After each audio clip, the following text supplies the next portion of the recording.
Hello everybody and welcome to the Gearhead 426 channel. So I did actually make a video about all of this the other day, but unfortunately my external mic on my GoPro quit on me, so all the audio quality is complete crap. I knew that the mic was dead. I was going to go ahead and try using the microphones on the GoPro, and it didn't really help out that much. It didn't do it justice. I wasn't satisfied, and I'm not going to put something on the internet that I'm not satisfied with. But I now have a new microphone, so no big deal. Everything's fine. I'm just going to go ahead and go over what has happened. I have discovered a few problems with the Nissan. One of them is this was on my way down to my out-of-town job. I was ready to show off my car to all my buddies, all my high school buddies, because that's where all my high school friends are. And I had a blowout, and I had to go ahead and put on a spare and take off the old tire, which, may I add, the wheel and tire setup on this thing is heavy. I mean, ridiculously heavy. During that video, I showed that the guy did use wheel spacers. He didn't use the right ones with the hub-centric rings. He used the ones from AutoZone that are universal to anything, which, big no-no. You could easily set things off balance that way. In all honesty, there's just a lot of things that could go wrong by using a wheel spacer like that. I never suggest using them like that. What you should always do is go out and find the exact ones for your vehicle, or, my bad, the exact ones for your lug pattern, for your wheel nut pattern, with a hub-centric ring, and use those. If you use those, you're good. Keep in mind though, whenever you use wheel spacers, you will throw off the geometry of the suspension in the vehicle. I do have new wheels and tires coming in because I already told you guys I don't really like the wheels and tires that are on this vehicle. Well, I like the tires are good, just not the wheels. But I want a little bit more comfort. I don't want to have like 2 inches of sidewall. I want like a good 3 inches of sidewall, which is stock. And that's what I've ordered. I went out and I bought not the cheapest stock tires, but I went out and I bought like the next level on DiscountTireDirect.com. Got the stock tires, stock tire size, and I went out and I bought new rims. The stock tires are already here. I've already received them. My rims should be coming in today, but it's still going to be a little while until I go ahead and put them on because I'm waiting for the brand new TPMS sensors to come in so that my tire pressure monitoring system, which is TPMS stands for, works, because it currently doesn't work in this vehicle. One of the other issues that I'm actually having with the vehicle is a fuel leak, and that's part of why I haven't been driving it, besides the fact that it has a spare tire on the rear and it has a limited slip, and I don't want to blow the limited slip up. The fuel leak is a little bit more worrying to me than blowing up the rear end. I did figure out what this guy is. It is a fuel pressure regulator. It's actually a really good brand. What was it? It was Aeromotive, which is not too bad at all. You can see the return lines here and there. They're two different ones. This one is nylon braided. This one is stainless steel braided. And I'm having a fuel leak on the stainless steel braided one, which comes right here. The AN fitting, the guy who last had this, cranked it too tight, warped it, and now it is leaking. AN fittings, they have a special bevel on them. I believe it's 37 degrees. If you, whenever they meet together, they'll seat, and that creates the seal.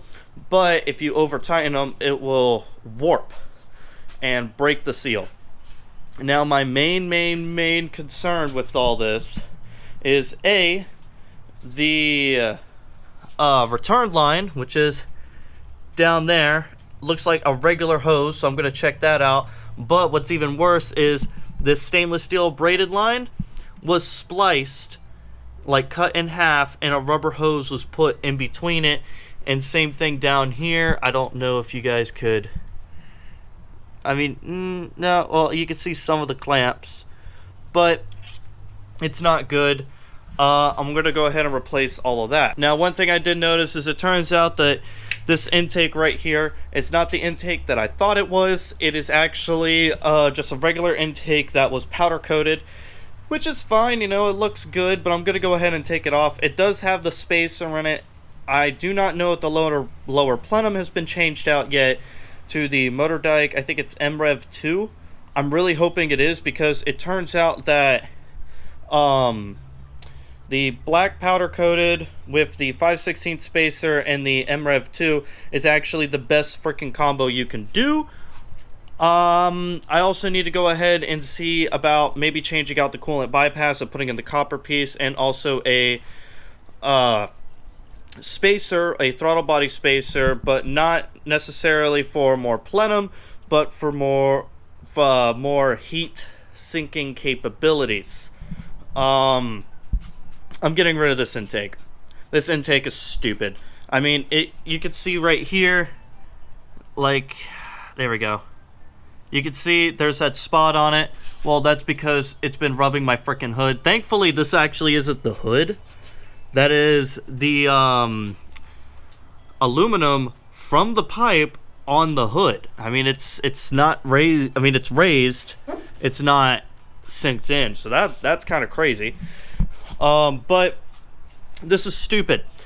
The filter is all the way down there, and in order to get to it, I have to take the whole bumper off, or the wheel well off, or something stupid to get it off. So what I'm going to go ahead and do is get the stock intake tube, because it's actually been proven that the stock intake tube runs much cooler than any of the aftermarket stuff out there. And just for sound reasons, and you know, it gives it a little bit more breathability, I'll put in the JWT airbox. The JWT airbox and air filter, I think it's called the Pop Off or something. It's something like that, to put it in, because that'll be pretty great. Now, the big thing though is the stock airbox is actually designed to pull in air. I mean, it's already really, really good as is. Most people say don't even trade to a different thing, but what I'm actually going to do, because I don't have the stock one, is I'm going to go with the JWT, because it'd be cheaper to go with the JWT and buy the stock air tube than it would be to go out and get the stock airbox and tube. It'd be a lot cheaper to do the JWT. And I'm mostly getting rid of this thing for serviceable reasons, and it's also been proven that the stock airbox is the best way to go, that all the other ones, they're okay. I mean, that's about it. Some people will say that their butt dyno feels it, but I don't know what to say about that. You can see back here though, the stainless steel lines. I mean, it's a quality system for the fuel system. I mean, it's not bad. It's just that right there is bad. You know, it's not good. And I need to go ahead and trace that return line all the way back to make sure it's not going anything sketchy. I'm going to go ahead and wait to do an oil change on this thing. I do have the oil pressure sensor, thankfully, but I'm not going to put them all in until I have the fuel system fixed, because all of this has to come off. All the intake, both upper and bottom planter spacer, so I could get down to the fuel rails, so I could change out that line and replace it and make it 10 times better. After I go ahead and do that, I'll go ahead and replace the oil pressure sensor so that that is fixed, and I will also be replacing the, I believe it's the oil cooler gasket. It's like a little rubber ring, because I know that is leaking, because I found oil on the ground already from this vehicle. So I'm going to go ahead and replace that. One thing that I'm actually really considering is this guy right here. That is a motor stabilizer. I'm not sure if it was put in the right place or not, but I want to go ahead and replace it, because all the ones that I've seen, the bracket is supposed, like the motor stabilizer is supposed to go from here or somewhere in this area to here. And as you see, it's not there, and it's down there. So that's probably another item I'm going to be taking off while I'm at it. As far as everything else goes, I mean, it's not too bad. I'm knocking pretty much every single bird out with one stone. Oh, I will also be doing a spark plug change on it as well while I have the intake off. It'll just make it a lot easier to get down there, because it's a lot of tight space. There is a lot of oil buildup right here, but that's probably just due to the fill being right there. So I need to go ahead and take this whole thing apart. I'm going to go ahead and start by taking off the strut tower brace. I believe that's what it's called. Take that guy off. Then the intake comes off. Upper plenum, spacer, bottom plenum, and I should be right there on top of it. So I'm going to go ahead and get ready to do all that.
Alright, so I have everything off at the intake right here.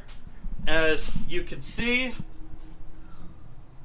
all of it is off. I have all the fuel stuff ready to go. I know exactly what I need now to go ahead and get everything all put back together. All the parts are in here. If you could, yeah, you get the idea. All the parts are in there. There are a couple of things that I found that were not very pleasing. There is one bolt that's stripped halfway down into its hole. Thankfully, it's only for this bracket. It's stripped halfway down. This bolt doesn't match all of these, and this bolt doesn't match all of these. That's a little worrying. Oh, and I'm pretty sure it is this nut is not the original. This one looks pretty original. So that's a little alarming. Well, not necessarily alarming, it's just something I'm gonna have to go through.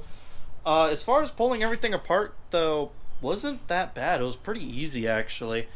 But like I said, I found problems. Now I know to fix them. Now I know what needs to be fixed. I will be sticking towels, like the blue towels that every mechanic has, down each one of these ports.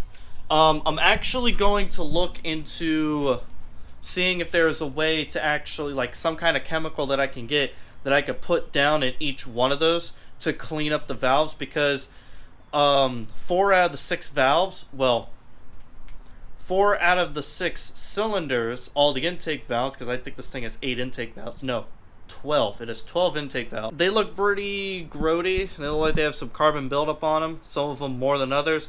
2 of them look absolutely perfect. It's weird. And that's actually cylinders 1 and 3 look absolutely beautiful.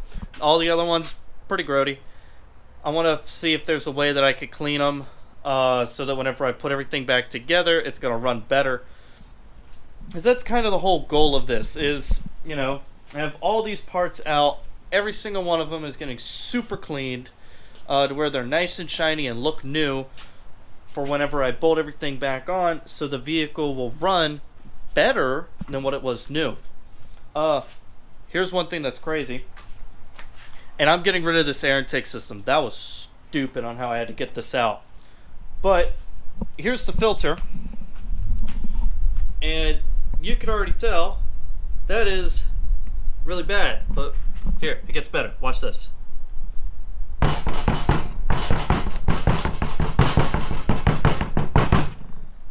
Look at all the dirt that just like came out of this thing. Look at that.